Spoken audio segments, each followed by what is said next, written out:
Hi guys, this is a quick tutorial on how to make a no-sew blanket. All you're going to need is 1 yard of two different fabrics. I think that's right.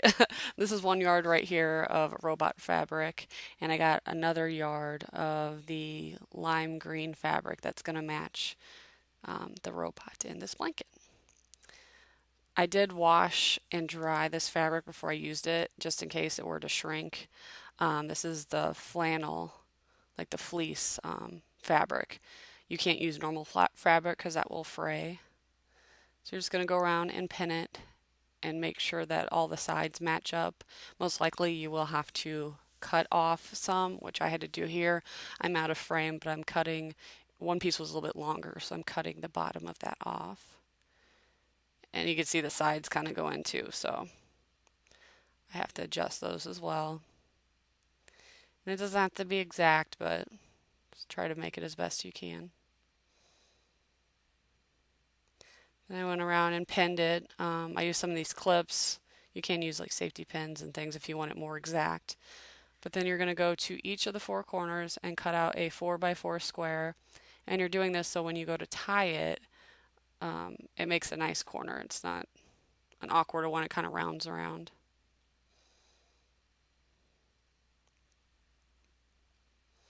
And I didn't mark it, I just kind of eyeballed it using, laying the measuring tape there, but you can definitely mark it if you want it to be more exact.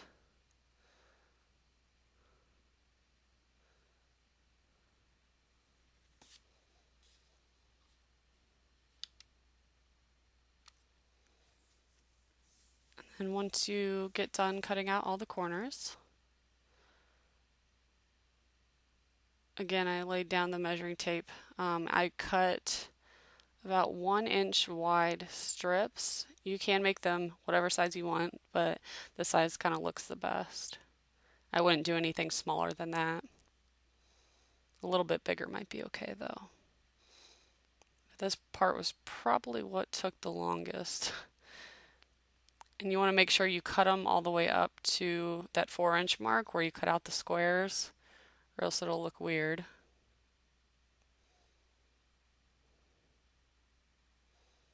And if you make them a little bit uneven, you're not going to be able to tell once you start tying it. So it's okay if you don't make it exact.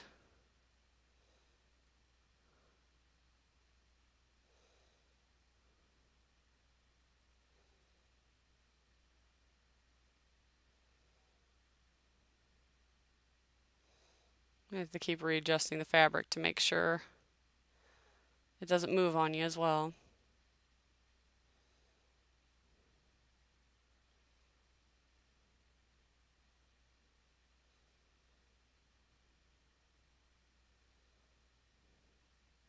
Then I was noticing I wasn't cutting up high enough, so I took this little ruler thing I'm using. It's from my sewing kit, so it's like a plastic type material, and I pinned it closer to all the way up to where I wanted them cut, like the 4-inch mark. That way I could bring my scissor all the way up and it wouldn't cut through the ruler, just to make it more exact. Here I am doing that now, and it was a lot quicker that way because I didn't have to keep, looking at the whole blanket to make sure it was even. So that was probably the best way for me to do it. But if you don't have one of those, you can always, mark it with a marker or pencil or something that will wash out, chalk even.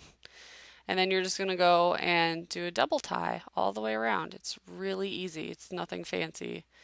Just tie it once and try not to pull it too tight because as you'll see, the fabric will start bunching. But what's good about this is if you mess up, you can always undo the knot and retie it if you think it's too tight. But when it gets done, it looks nice. I wasn't sure at first. I was a little skeptical. It didn't look as good when I first started doing it, but I love the way it turned out. I think it's a good size fabric if you do a yard of each fabric. At the store, I think the smallest still has a half yard, but I think that would be really way too small. Unless it was like you wanted to make like a receiving type blanket, a real small one. But this is a good size, and there's all the knots.